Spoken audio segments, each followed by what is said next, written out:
Hello, welcome to another video. In this video, we talk about the Ruthian Empire. This is a different empire located on a continent known as Dunnerland. Now, this empire would go on to last for thousands of years. But we're going to be talking about in the next upcoming videos, mainly just the second era of Dunnerland. Of the Ruthian Empire, I mean. Let's go. Pre-Ruthian Empire. We start off in the year 323 of the Second Era with the foundation of several city-states. For about 300 years, a long period of time known as the city-state period would occur in the area. So on this map you see, there's colored a weird green for most of the area. Now, one major thing you should take note is that these areas are not unified. They are kind of disunified and are in the middle of a... Sorry, there's some lightning going on outside as I speak, and it's kind of hard to talk right now. But anyway, so these are many city-states, well over 50, 60, 70 city-states who are all fighting against each other for numerous reasons. So, one of the most important cities of this would become the city of Armor, which would eventually be conquered by the Armor Confederation in the year 492. The Armor Confederation was a loose confederation of different tribes under a loose union due to mainly cultural ties, political ties, and other things. So as you can see on this map, this is kind of like, I guess you could say like the height of the city-state period around the 380s. And as you know, as I said before, these shouldn't be taken as like one united map. These are many different city-states. And so we get to one of the most important events that happens, Aparnor's invasion of the entire continent of Donnerland. In the year 495 of the Second Era, Aparnor, the Lord of Destruction and Chaos, invaded all of Dunnerland. This caused over half of the population of the continent of Dunnerland to be killed in the upcoming several decades, which at the time was around 1 billion, so around 500 million people were killed during this time. This saw the rise of the Armor Confederation, as they were able to fend off the invaders and suffered a lot less than their counterparts. Give me a second. I got it. There. And I'll talk about the rise of the Armor Confederation and how it was able to fend off the Aparnoan invasions in a second. By the year 600, the Armor Confederation had conquered a large amount of territory on the island of Kosform. And so you can see that on this map, that by the year 600 of the Second Era, this is the territory that they held, which is a pretty large amount. And then rebuilding. After the invasions from Aparnor, the entire continent of Dunnerland was devastated across different regions. With heavy amounts of wealth and with strong warriors, the Armor Confederation had a much easier time to rebuild than other areas. As time progressed, the Chashman, leader of the Confederation, gained power and influence across his confederation, something. I don't know. Slowly, the Confederation became a lot less of a confederation of tribal states and more of an empire led by an emperor, though this wouldn't be official for a long time. Now, we get to the question. How did the Armor Confederation not only manage to beat Aparnor's armies, but then go on to thrive after the devastation that was led against the world? They had a warrior culture that helped them fend off the Aparnoan invasion and which gives them a lot of manpower. So even women could sometimes be allowed to fight, which was different for most areas, though these were largely circumstantial. They had valuable resources, iron, and then food, and wood, everything you need to build a lasting civilization, these people had in a surplus compared to their neighbors. The Armor Confederation had arable land. They were able to grow crops, and if the area was forested, they could easily chop down the crops. Also, to let you know, this area is also very marshy and wet. So, though it is hard to find land, once you're able to plow out a piece of land, especially with black soil, farming could be a lot easier in this area than in different regions of Dunderland. And so, with all this, they were able to grow their food, which, of course, food is one of the most important, if not the most important, behind water, of sustaining an empire long term. Cavalry. What I mean by this is that, unlike other regions around them, they utilized their cavalry quite heavily. Due to the high population of horses in the area, they were able to train on how to use cavalry, mainly in situations where it was controlled. So you'd lure someone into a field and then they'd swipe and wipe them out. And then finally, probably the biggest determining factor was how weak their neighbors were. Because remember, the invasion that happened killed half of the population, and many of these areas were suffering from that whole thing. And then and finally, the declaration of the empire. After years of expansion, in the year 714, a man named Hurgmavin the first became the emperor, who is also known as the Agnivan, of the Ruthians. The Ruthians, by the way, refers to kind of like what many people called the local people in the Coastfoam Island at the time. His reign would mainly be marked by expansion and, most important of all, the Georgian-Ruthian War in 718, which saw the defeat of the Ruthian Empire in a brief period of time where the Georgian Empire and the Ruthian Empire were in a personal union, with the Emperor of the Georgian Empire becoming the Emperor of the Ruthian Empire, and he attempted to unite these two under his rule. However, in 729, the Emperor of the Ruthian Empire, once emperor then was kicked out, would then manage to usurp the throne, and then in the Second War managed to kick the Georgian Empire out of the Ruthian Empire.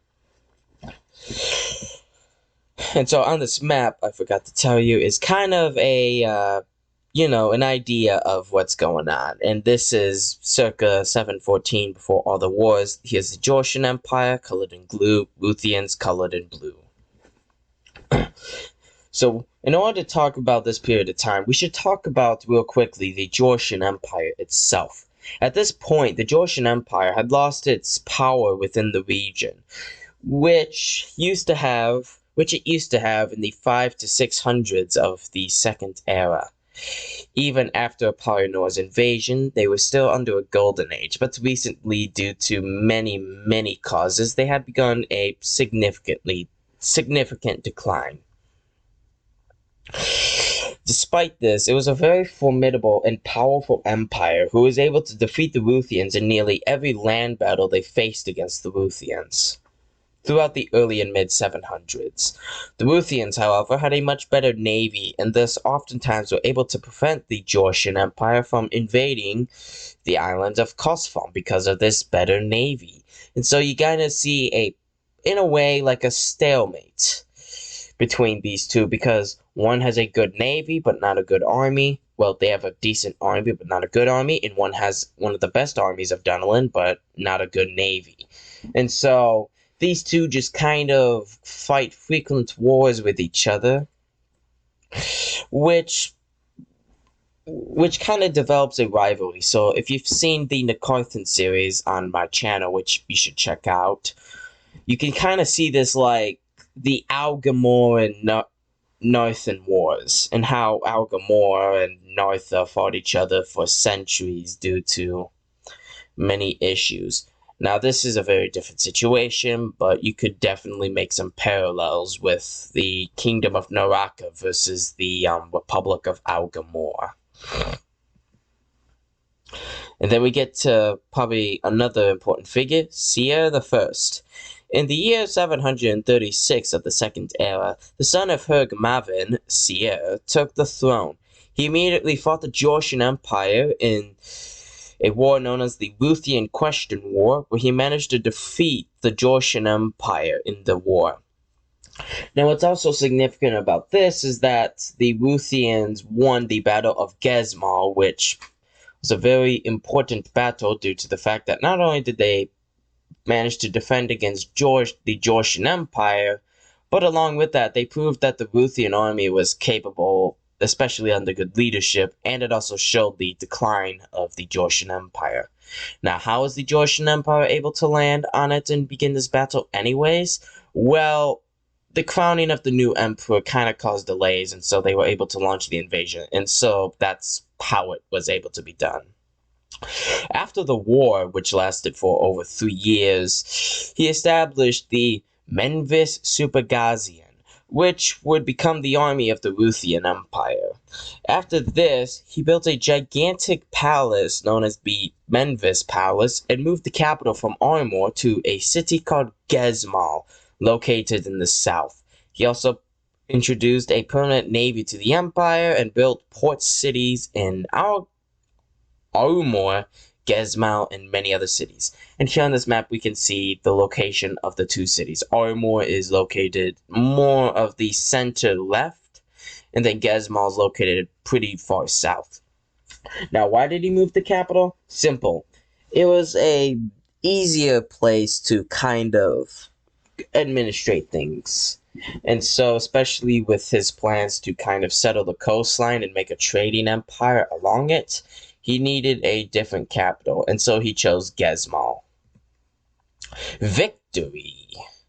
In the year 745, Seir waged a war against the Georgian Empire. In this war, he managed to conquer a good part of the southwest of the Georgian Empire, winning dominance over local trade.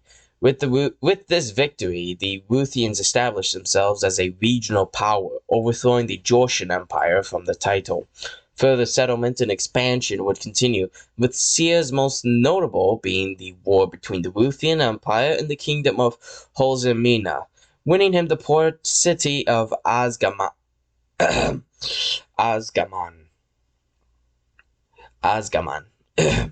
And so you can see on this map that this is a map of the Georgian Empire and the Ruthian Empire at the end of Seir's reign, which is around, I believe, 653. Wait, no, 753, yeah. And for reference, Azgaman is over here, and where the cursor is located.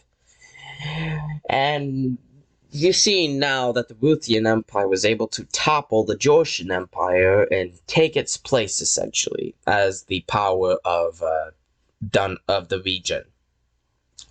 Rise to power. With the growth of the Ruthian Empire's territories, in particular its port cities, the Ruthians began to essentially dominate over the entire north of Dunnerland, except, the east and western parts, but around their region, they were the dominant new empire. With their holdings over large amounts of port cities in the area, they were able to gain a great amount of wealth through trade, which they were able to tax to make a massive profit. By the year 780, the Ruthians were the dominant power in the region, both economically, militarily, and navally. They were the strongest by far of the region. But despite this, they still had several powerful enemies that surrounded them. So how did the Ruthians rise into power in the first place? So for one, they had a really professional army with generally good, capable leaders. They were able to gain a lot of money through trade and other means, but mainly through trade, which allowed them to fund these wars. You see, in these times, it's pretty hard to fund wars, but in the Ruthian Empire's case, it was a lot easier due to the fact that they had a lot of money. The Ruthians had a pretty good system of government where corruption was at an all-time low and the power of the ruling class was very secured. Corruption was heavily punished in the empire, and so very low amounts of corruption kind of existed. Now, there's still many cases, but generally, yeah. They had weakening neighbors. So remember, even after the Apollo invasion, they're being weakened, but many of their neighbors are being weakened by other things. So the Georgian Empire, for example, they're probably the greatest rival for the 700s, is essentially on the decline because they used to be the greatest power in that area through the 5 to 600s, but due to a lot of reasons, they had fallen from grace and the Ruthians took their place. However, we gotta talk about the upcoming events. Despite the sudden rise to power, the Ruthians still had one major issue. As I've said before, they had many enemies surrounding them. This would lead to the First Ottoman-Ruthian War and many other wars, which could have saw the end of the young Ruthian Empire. And that is it. Thank you all for watching, spending time of your day to see this video. If you liked the video, make sure to like, subscribe, do all that stuff. Make sure to comment and check my community post frequently as I do stuff over there. I really appreciate any feedback, and I prefer any honest feedback, so I'd appreciate that. And community posts are where I ask questions and I kind of do interactions, I do quizzes. I'd really appreciate it if some of you could go there and check them out. Anyways, I really hope you enjoyed the video, and I hope each and every one of you has a good day or night. See you all another time.